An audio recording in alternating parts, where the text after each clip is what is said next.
Thank you so much.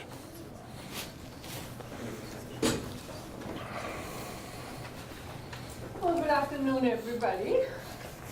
We won't have too many questions because everyone's a little tired. Please welcome Kent Poots. Kent is a software engineer. He teaches here at Seneca Linux-based courses. From the industry experience, he is a sysadmin, a senior sysadmin, if I may add. Kent is also a consultant and consults on Unix and Linux-related projects. He is an iPad app developer. He's a hardware software interface person and has experience with most of the software platforms. Today he's going to be talking about cloud computing infrastructure introduction with OpenStack. Please put your hands together to welcome Kent. Thank you very much. I don't know who wrote that. Who wrote that? Somebody else wrote that. Usually I try to interact with my my audience just a little bit. First of all, I would like to thank you for the opportunity to speak today. I'd like to get a little bit of a sense of what you're hoping to get out of this talk. So, and I do apologize, but I'm going to have to point a little bit. I know the name of 2 or 3 people in the room, and that's about it. Peter, would I be picking on you to ask what you wanted to get out of the talk? Would I be? Picking on me, so sure. Okay. Really, my only experience with OpenStack is a lab we wrote earlier in the semester. Right. I want to know a little bit more about what it is, how it works. Okay. Okay. So you've seen the material, and so we're probably a little bit further ahead than a lot of people. The gentleman right up there, what would you like to get out of this talk? I'd like to find out how well this can be implemented in a private cloud environment. Private cloud. Okay. Some of that we might cover off in the question and answer afterwards, but I'll try to steer some of the discussion to that. I will say that OpenStack was a lot of fun getting to run. And if you have the resources and the interest, it can be done. I will say that it took me about a month to figure this all out. It was a month full time. That doesn't mean to say that it's going to take everyone a month, but it's a complicated piece of infrastructure, and as we'll see in a minute. So there's a lot of pieces that have to interact. It's very network-centric, very network-focused. So if your network doesn't work, you don't have an OpenStack.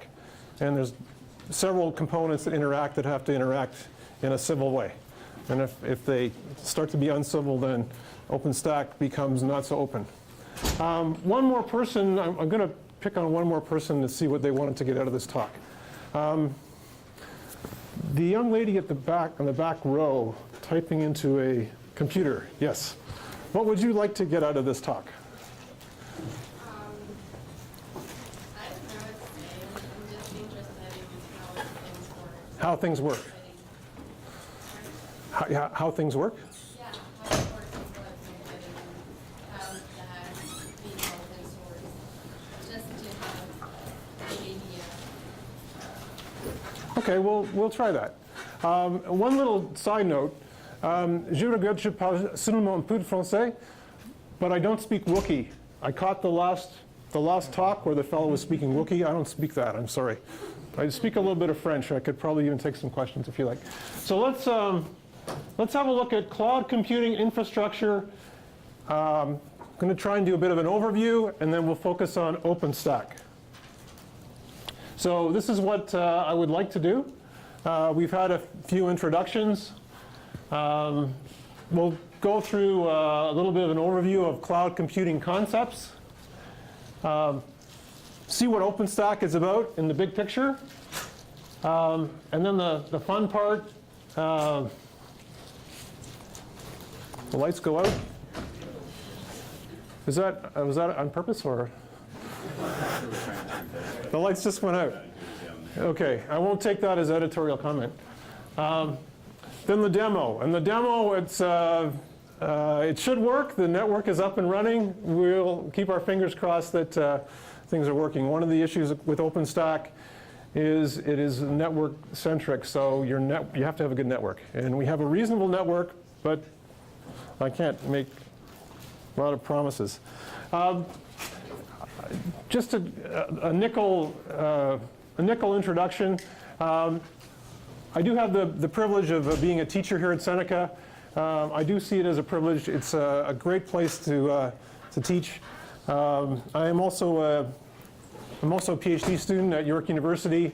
I'm doing some work in artificial intelligence and computational linguistics. So I'm interested in lots of virtualization and lots of CPU capacity and lots of things that can mash text together and help machines understand it.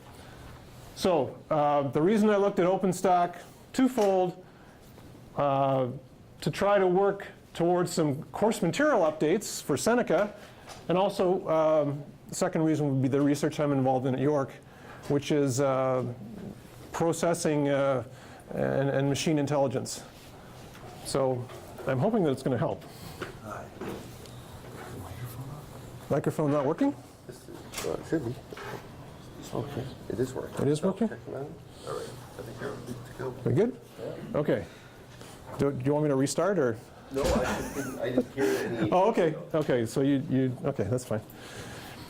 So cloud computing concepts. I just wanted to go through a few of these concepts so that we're all on the same page. Cloud computing, big buzzword these days. How many people have done something in the cloud? Just about everybody. Can I pick on a couple of people or ask for a couple of people to tell me what they're doing in the cloud? I Googled something. You Googled something, okay. We could That was done in the cloud. we can Google in the cloud. Yes, what are you doing in the cloud? Writing documents in the cloud. Writing documents in the cloud. So you're using applications? Google Documents. Google, okay, yeah, Google's got a big cloud. Yes, cloud. Seneca Electronic Mail uses Microsoft Outlook in the cloud. Yes, yes, Microsoft has got a big presence in the cloud. Yes, clouds. Putting terabytes of storage. Terabytes of storage, yes, yes, yes. So there are everybody's touched the cloud in some ways. It's a great research topic right now, and it's a great place to go and get resources that you might not own, that you wish to rent. Cloud computing is a general term that describes a broad range of services. There's a pyramid. This is the classic cloud pyramid. And we look at cloud services on different levels.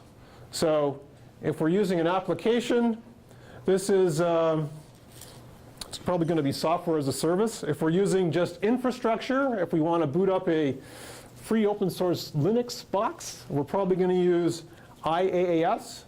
And if we're somewhere in between, we're going to use platform as a service. So these SaaS, PaaS, and IaaS, these are the acronyms that you see thrown around when we discuss cloud computing. I'm going to actually be talking about the lowest layer, but for the most part, people don't get exposure to the cloud at the lowest layer. They're using storage, or they're writing documents, or they're using some other applications. But the cloud is pervasive. It's not going away. So a little bit of detail about each of those acronyms. SaaS, applications are designed for end users. Microsoft Office. PaaS, a set of tools and services designed to make coding and deploying applications quick and efficient. So Google Application Engine would be an example at the middle layer. At the lowest layer, IaaS, hardware and software that powers the cloud. So Amazon EC2. How many people have used Amazon EC2? A whole bunch of people. You mean knowingly? Knowingly used it. Yeah, probably unknowingly you've used it, but knowingly you have a subscription, you log in, Amazon sends you a bill every month, yeah? Okay, so you know Amazon EC2. And Now perhaps you know one of the motivations for me looking into private clouds, because Amazon is okay to send you a bill. And we're okay to pay them to some degree. But can we do this a little bit different way? Netflix is a good way of using it inadvertently. Netflix, yes, you're absolutely right. So our discussion today is going to talk about Linux servers in the cloud, and the level we're going to focus on is IaaS, hardware and software that powers the cloud. Now, I'm going to have to read this a little bit to you. This is motivation. Why do we use cloud servers? What's the reason? Can I walk around? Is that okay with whoever's monitoring stuff? Okay. Why are we using cloud services in the first place? Okay. Reduction of upfront capital costs, universal access, up-to-date software, choice of applications, potential to be greener and more economical, flexibility. These are all good reasons why we don't want 20 terabytes of storage sitting in our closet, right? We really don't want to buy that stuff. We can kind of rent it. Something breaks, the theory is somebody else will fix it if we're working with cloud applications. The theory is we have a lot better choice of applications if we look at options that people offer in the cloud. Greener and more economical, okay, that's up to debate. You know, it's kind of like driving an electric car. I mean, somebody puts the electricity in someplace. It gets generated somewhere. So is it greener? I don't know. Maybe economies of scale help us. There's some room for a debate around that one. Certainly flexibility is an important reason why people look at services, systems, base infrastructure in the cloud. Cloud computing allows users to switch applications easily and rapidly using the one that suits their needs best. However, migrating data between applications can be an issue. So there's been a lot written about why people use cloud computing, or why the cloud computing model is popular. One of the reasons might be one of the best reasons might be the one at the top. It's a different type of capital outlay. If you needed 32 gigs of memory and 10 terabytes of storage, you can go to your neighborhood computer store and what's that going to be, like $5,000 or $10,000? I'm not quite sure. But in order of magnitude, several $1,000s. Or you can sign up for a cloud provider, and for a minor monthly stipend, you can have access to cloud services. So different type of outlay of cash, different order of magnitude. Any concerns about why we're doing cloud? Because it's all over. That's all over the place. We're doing cloud for storage, applications, music, all kinds of stuff. Okay, I think we're on the same page there. What are some considerations for cloud computing? Again, a lot of discussion about that. I'll give some references at the end of the talk. So where does the application sit in the cloud stack? Remember, we had that pyramid. What is it? Where is it that the application actually sits? Is it an Office application, or are we bringing up a raw Linux box? That's one of the considerations. What are the enabling technologies for cloud? Well, virtualization is a very important enabling technology. Another issue, though, is policy management. How do we make sure that the intended people get access to the intended resources? That's a bigger issue than you might think, but we're moving away from your desktop or from the local machine at your desk side. Networking is a big issue with clouds. You need to be able to get there, and you need to be able to get there reliably. Typically, cloud infrastructure generates virtual network interfaces, lots of virtual network interfaces. So we have to have some means of managing these. There's a nice buzzword called big data, and big data is a resource-intensive application of cloud computing. So it fits pretty well with the cloud model. Storage is another issue. How many people do not have solid-state drives in their systems these days? Okay. Okay, it's only a matter of time. It's only a matter of time. The whole storage technology model has been turned upside down over the past 5 or 10 years. Solid-state drives used to be extremely expensive, and performance was just okay. And now solid-state drives are coming down, way down in price, and performance is actually pretty awesome. So that whole how do we store things has changed to the point where we probably need to redesign how we get at the data, because the single or limited channels that we're using are probably not enough to get to SSDs efficiently. The other issue with clouds is how do we manage the workload? And people are doing a lot of research into this. It's not perhaps as much of an interest to us as users, but as someone who runs a cloud, how do you make sure that John's Linux machine doesn't interfere with Fred's Windows machine? How do you do that? How do you make sure that from a cloud resource planning perspective that the resources are allocated as they're supposed to be allocated? So this is where people are doing some research in cloud implementation right now. Some example vendors. Amazon, EC2. Big player. For some reason I don't have Google up here. I don't know. I'm sorry about that. Rackspace, Microsoft. Now I'm gonna try this link. There's always a risk when you try the link that it works. We'll see. Okay, so there you go. Link didn't work. That's okay. There are a lot of surveys around that will tell you, and will enumerate the number of cloud vendors. There's all kinds of them now. I mean, there's the big 3 or 4, and beyond that, there's another 100, 200 that provide storage and music services and all applications and all kinds of good stuff. And they're not named Amazon or Microsoft or Rackspace. So You count VPSs as cloud? I would, yes, yes. So lots of cloud vendors. We'll get to OpenStack pretty soon. So those of you who are here to look at OpenStack, I think my network's working and we're going to go there soon. So Amazon, Rackspace, lots of people providing cloud services, lots of people that will run the meter on your cloud resource components. OpenStack is an open source cloud operating system. A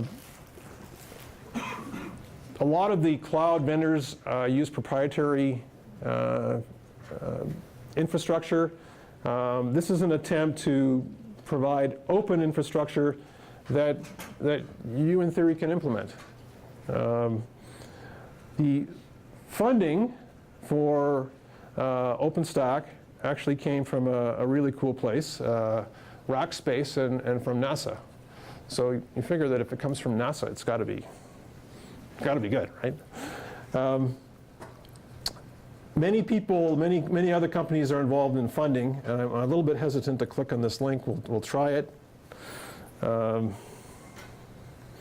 Okay, it looks like this might actually work. Okay, so lots of companies involved in funding OpenStack. Okay, so these are companies that we know all about. IBM, HP, Ubuntu, AT&T, Red Hat, SUSE.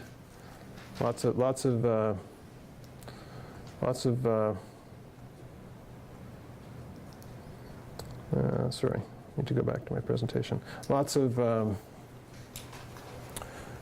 foundation companies supporting cloud. Anyway, let's drill down a little bit more on OpenStack. There are many ways to get started with OpenStack. OpenStack, a lot of Red Hat involvement and funding in OpenStack. So in fact, what I'm going to show you is mostly based on a Red Hat initiative for OpenStack. There are public clouds based on OpenStack. There's an organization that promotes OpenStack through a website, devstack.org. There's lots of good documentation to get started, lots of user stories, some good videos, some books. I've got to say, maybe I haven't read all the books, and maybe that's why it took me a month, but there's lots of material. The only caution I would say in looking at OpenStack material is there's so much. You just need to be careful that what you're trying to install actually corresponds to the material you're looking at on the web. You just have to line up your release with the version you're using. Okay. So, OpenStack, we're going to drill down a bit more on that. So what's the history of OpenStack? Launched by Rackspace and NASA in 2013, the core objective was scaling of resources from the very small consumer to the very large. There is a foundation that is managing the OpenStack initiative. There are time releases every 6 months. We get a new release of OpenStack. And if we're going to install a Linux on OpenStack, it actually runs on top of services that provide compute, services that provide networking, and services that provide storage. So all of that cool stuff in the bottom row is all virtualized by OpenStack. So our Linux instance makes use of virtualized compute, networking, and storage. And there is a dashboard we can use to manage things, which mostly works. Now, there's a whole bunch of detail about OpenStack. Maybe too much detail. Maybe a scary amount of detail. OpenStack represents many hundreds of people hours of development time. One of the ways we use people efficiently is we break up projects into different components and pieces. So each of these pieces represents, again, the initiatives of many tens or hundreds of people. OpenStack requires some compute services, so some virtualized compute services. OpenStack requires some virtualized authentication services. It requires some virtualized storage. It requires some virtualized networks. So the portion of the diagram that's kind of a red color, I'm not sure, some people will argue that that's not red, it's some other fancy color, but I sort of see it as red. Compute, authentication, authentication store, and object store, which is the database piece. These are the core pieces of OpenStack. And they pick really cool names for some of these pieces.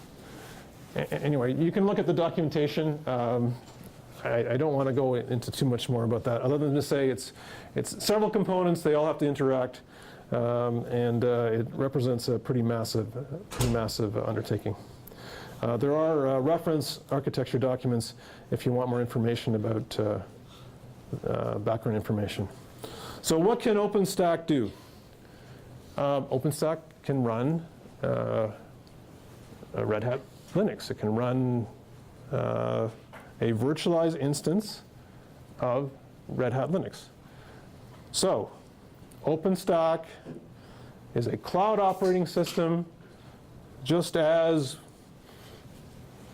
can I say Windows? Maybe I can't say Windows. Linux. Linux is a desktop operating system here. Windows is too, but we won't go there. So OpenStack is a cloud operating system for the enterprise. If you want to see a comparison of functionality between OpenStack and VMware, VMware is a big, how many people know VMware? Probably quite a few. Okay, so you know what VMware is. There are VMware ESX servers and all kinds of really cool stuff that virtualizes at the enterprise level. So they're the equivalent of OpenStack for the cloud is something like VMware for the enterprise. Okay, so we can run these virtualized instances.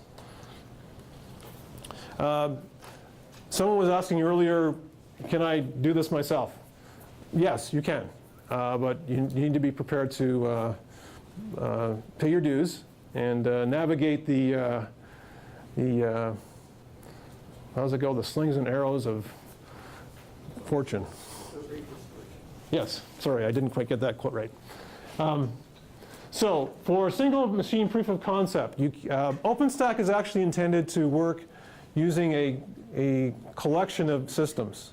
So in theory, you should be able to get your compute resources from a cluster of half a dozen systems. You should be able to get your virtualized network resources from any number of systems. But for a proof of concept, which is what I did over the summer, I worked with a single machine. And yes, you can get OpenStack to run on a single machine just to show that it actually does something. I worked with an implementation called DevStack. DevStack, you kind of run it and OpenStack supposedly comes up for you. Didn't quite come up for me, but it's sort of a one-shot, here's what it's supposed to look like, and you kind of take your chances with it. I had considerably more success with Red Hat's OpenStack implementation. RDO. So Red Hat's implementation is actually pretty solid. Is there anyone from Red Hat here? Okay, so Red Hat's implementation is pretty solid.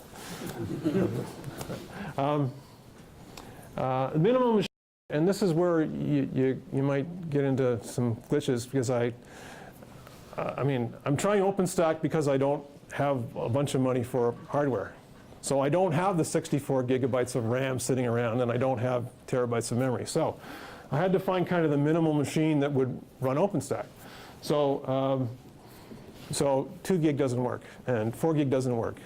And 6 gig sort of works, and 8 gig is good to demonstrate proof of concept for OpenStack. 8 gig, 2 CPUs, 64-bit seems to work okay. In fact, I used a AMD, this machine here, an AMD laptop with 8 gig of RAM, and I did spoil myself and use an SSD, I had one. So, but minimum machine, 8 gig of memory, 2 CPUs, 64-bit. What I found was network setup was a bit of a challenge. Your network has to be solid, and I found I was iterating quite a bit on some of the details of getting virtualized network components to talk to each other. Because you actually encapsulate your environment and you're bridging traffic from your encapsulated environment to the real world, and that bridging is not obvious how it works. So you're going to have a bit of an arm wrestle to get some of the network piece going. Now, some of the OpenStack initiatives are termed quick start. I will be honest with you and say they're not so quick, but they do start. So you've got to be prepared to take it on as a project. Quick start is in the eye of the quickest starter, I guess. Once you get it working, it works fine. But there is some effort involved in getting it going. There is quite a bit of online documentation, and again, I said this earlier. You have to make sure your documentation is aligned with the release you're working with. What's implemented out on the web is not necessarily what the developers are working on. And I know you can't imagine that there'd be disconnects, but sometimes there is a little bit of a disconnect. So a new release will come out, people will work on it, they'll break it, fix it, break it, fix it. And because of the 6-month release cycle that OpenStack has, these guys are on to something else. So you just have to be careful that you sync up your documentation with the release that you're trying to work with, and make sure that your release is actually I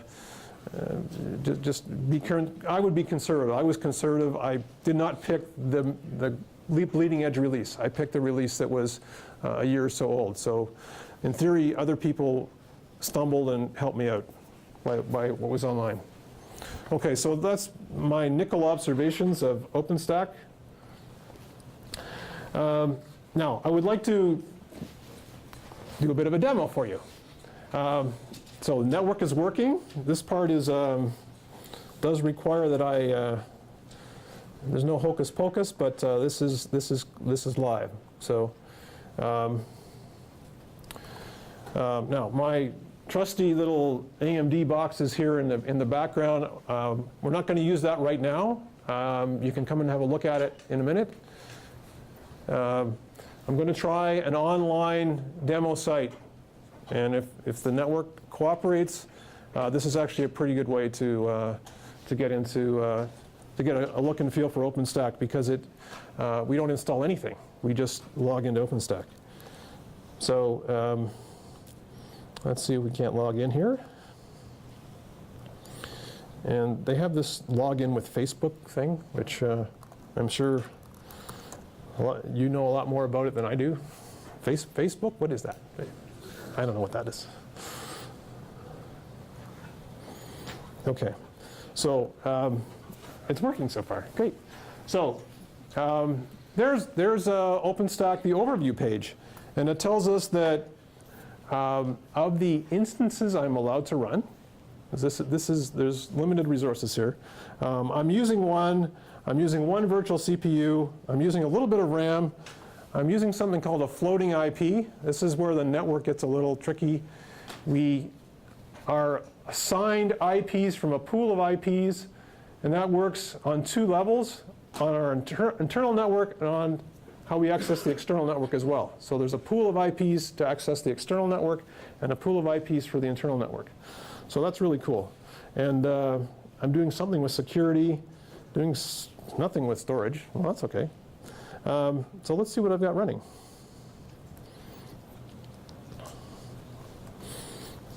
And, pardon me? That's actually just one machine that's running right now. So there's a summary of the virtual Linux machine that I'm running, and I'm going to start one right in front of you, I hope. But this is one that I got going a couple hours ago. It's a CentOS 7 machine. We'll just go through the columns from left to right. The instance name is kptest42, because 42 is the answer to everything, as we know. The IP address, we'll see that there's two IP addresses there. There's an internal address and an external address. There are the specifications for the instance. So it's a 2 gigabyte small instance, one virtual CPU, 20 gigabytes of disk. I actually logged in using SSH key pairs. It's running, it's actually been up for 19 hours. Okay, that's good. So in theory, I can log into this. I think what I'd like to do is, since we're on a roll here, I'm going to start an instance, see if we can get that going. And that will show you what this is all about. So OpenStack supports running Linux instances. I'm going to launch an instance. How are we doing for time, okay? Do we have a timekeeper? Okay, good. Okay, so I'm going to, and I'm just going to start another CentOS image, okay? So nice point and click. Those are the details of my instance. I'm going to select the CENT7, access and security. I'm going to pick a key pair that I happen to have set up already. There's my internal network. Okay, I think that looks good enough to try. So we'll try and launch that instance. Did you have to enter a credit card when you signed up? No. No. No, they're just looking for your firstborn child. So, no credit card, no. So the new instance is up the top. It's spawning now. It's going to take a little while because there's some resource scheduling going on now that says, so I've got a tiny instance, and this is a shared system. So it will, okay, so there you go. It says, Booted from a CD, I think it said, right? A CD image? Or did I get that wrong? it booted from an image. Oh, it wasn't a CD. No, it was a predefined image that it's actually a cloud image. Cloud images are a little special because you can inject data into them as they boot. If you couldn't do that, then you really would have no way of logging in. So cloud images are a little special. To create cloud images, we start with standard image and we hack it a little bit so that it supports this infrastructure where we can, and logging in using SSH key pairs is a pretty standard way of doing it for OpenStack and for EC2, for Amazon as well. Does that image come with both an operating system and applications, or your applications? I'm sorry, I didn't get your whole question. Does the new one that you just started, Yes. does that come with both an operating system and such applications as I loaded onto it? Or do you have to load the applications after this stage? Okay, so excellent question. What the heck is it that I just did? I just started a base level image of Linux. So that's an image that I didn't tweak, but somebody else tweaked beforehand. What runs on that image is whatever was installed beforehand. That particular image does not include OpenOffice. It's just a base Linux image. Let's suppose I had an order entry Yes. application. Could I have pre-initialized that image? Yes, that there. application? Yes, so the question is, say I had an order entry application, how would I get that to run in the cloud? Well, to use a cloud at this level, this is very low level provision of service in the cloud. So we're actually sparking up servers here. So our server has to be pre-configured to do what we want it to do. Okay, So I could make that and yes. build it into the image. Yes, you can build an image to do order entry or point of sale or manage Red Hat stuff. I don't know what you guys manage, but I'm sure there's lots of Red Hat stuff. Or wikis or development environments, or your image could do just about anything. Just as a little aside, now that this is up, we could actually customize this and grab a snapshot of it. So now that it's up in the cloud, we could do stuff to it and install software, snapshot an image, and then there's a way to use that image and boot from that again instead of having to reinstall from scratch. But because of the nature of the cloud, the storage is a little bit of an issue, right? Storage tends to be shared and allocated and virtual, and you have to be cognizant of that when you work with cloud systems. If we did work on this and then just reboot it, all our work would be gone because we're starting from somebody else's image. We're not starting from our own image. Okay? Okay, so we've got 2 virtual images running there now. We'll just have a little look and see what our network looks like, because that's nice and graphical and kind of cool. So that's a pretty complicated network. There's an external network, the outside world, and we've got 2 virtual machines running on an internal network. And the little thing in the middle, that's a router. And this is cool, it's all virtual, right? Despite the fact that I brought a hardware router with me, I haven't touched that yet. I assure you I haven't touched it yet. This is all done in software. So there's a software router that's been set up as well to, and those of you who are network people know that routers typically have at least 2 interfaces and to send packets from one place to another. So that router has a 192.168.0.1 address on an internal network, and it has an external gateway as well to take us to the outside world. So network topologies are cool. How do you see that it has an external address? I know it must. Well, I did hand wave that a little bit. You have to poke down. You have to poke around, and let's just see. We can't get that there.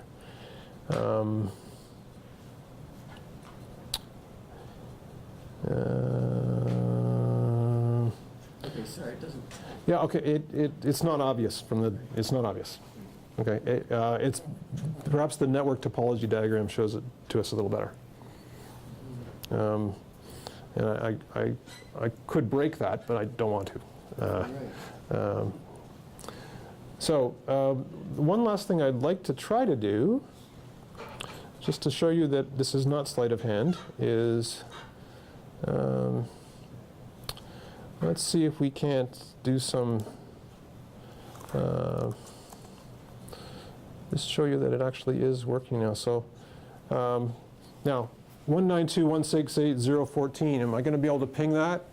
Probably not. So I have to do something funky called associate floating IP, which is going to give me an externally accessible address. And I have to allocate one.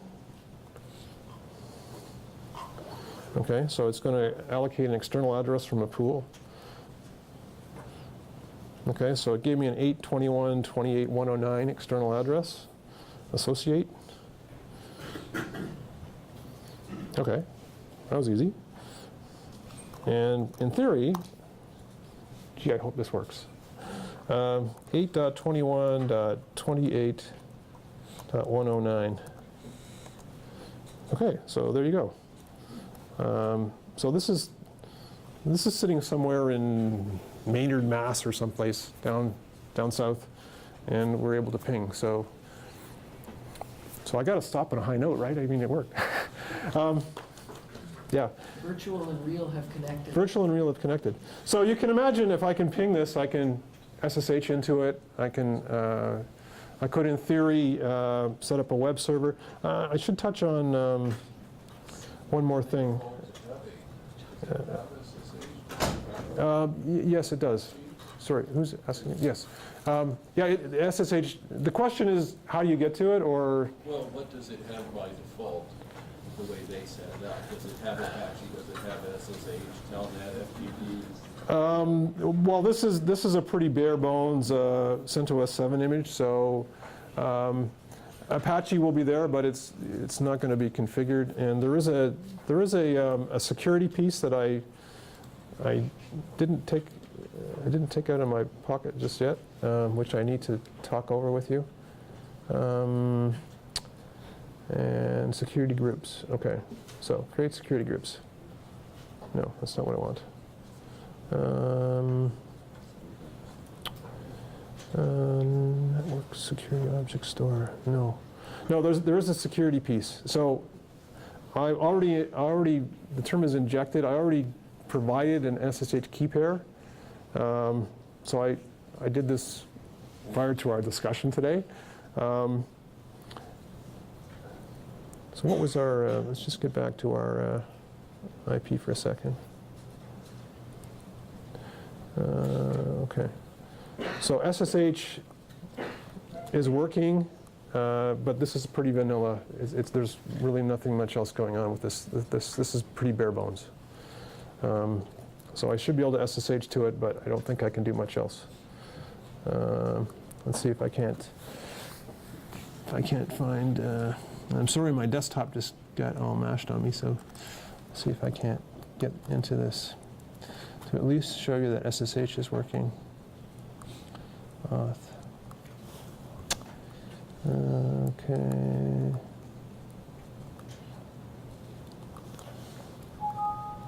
Okay, so it's going to whine.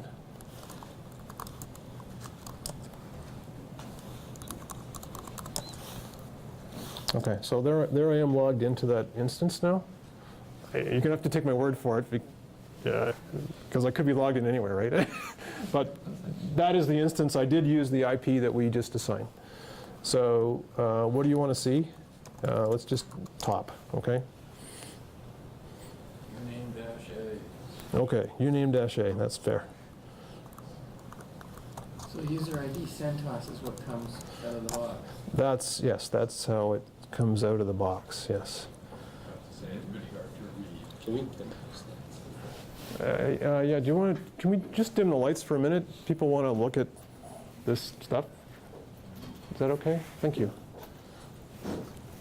Okay. Okay, so that is logged into this instance using SSH. Service status. So, did I miss a dash? Yeah. Okay. I don't know, I like top. It's not going to show us too much though. So those are all the processes that are running. But it's a pretty bare bones. It's a pretty bare bones Linux instance. So the point is that you would install what you want to install. We have a question? Yeah, does it come with a selection of the original base images, like you say, this is the bare bones? And was there a selection to say have one with GNOME or one with OpenOffice or one predefined, like select from the drop down? Yeah. Where you get cloud images is a really good question. So the question is, what do the images come with? One of the tasks you undertake as a person who wants to deploy a cloud image is to find a cloud image with what you want on it. So there's a whole exercise you need to go through, finding images. So OpenStack has a list of available images. Amazon EC2 has a list of available images. There are collections of images on the internet, and it's an exercise in Googling to find an image that meets your requirements. If you don't find that image, then you set one up. So I'm pretty good for time, I think. Anyone have any questions then about what we did here? Was it too crazy? Or yes, Michael. Yeah, you get to ask a simple question, okay? No, I teach with Michael, so. Okay, so my question is, do you have full administrative access and able to add software onto it if you want? To this virtual machine and these instances, yes, absolutely, yes. And when you're searching for images, you're searching for what is it? Is it like a text file of just the images or the physical images themselves? I don't understand what you mean by searching for images. Because if you do a search on Google, let's say. Yeah, so if I Google Amazon EC2 images, there'll be a list of images that people have posted.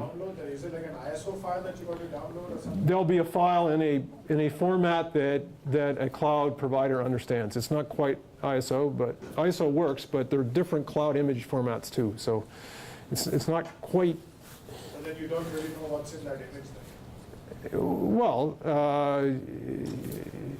you only know what they tell you, right? I mean, it's regular or unleaded, or you believe the label, but you start the car to make sure that it actually works, right? So yes, you download an image, you try it someplace. Does it do what it says? Does it meet your requirements? Okay, if it does, then you can deploy it some other place. Or you keep using it. Lots of questions. We have time for one more question. Okay, great. Yes, a question down here. What kind of architecture does it support? Like, can you do ARM on it, or just x86? Good question. What kind of architecture does the cloud support? And I think right now we're restricted to x86. But I mean, ARM is going to be there at some point if it's not there now. It does work. Does it? It does. Okay, so it does work. Okay, so ARM is okay. One more question, please. One more. Okay, yes. For the virtual machine, can you play video files, play games, different stuff? For the virtual machine, can you play games? Yeah, video files. Okay, cloud is very network centric. If your game plays over a wide area network connection, then you're good. But that's the limiting factor. One more question from the fellow at the corner there. Yes? I'd just like to say, I work for Rackspace. If you would like to try out the Rackspace OpenStack Okay. Cloud, go to developer.rackspace.com and sign up. You'll get a $50 credit a month for a year, and that's enough to do quite a lot with it. Yes, okay. And Rackspace has been highly supportive of cloud initiatives. And sorry, I didn't realize you were here, but Rackspace and Red Hat have done some great work, and we all appreciate it. Thank you so much, then, for giving me the opportunity to talk.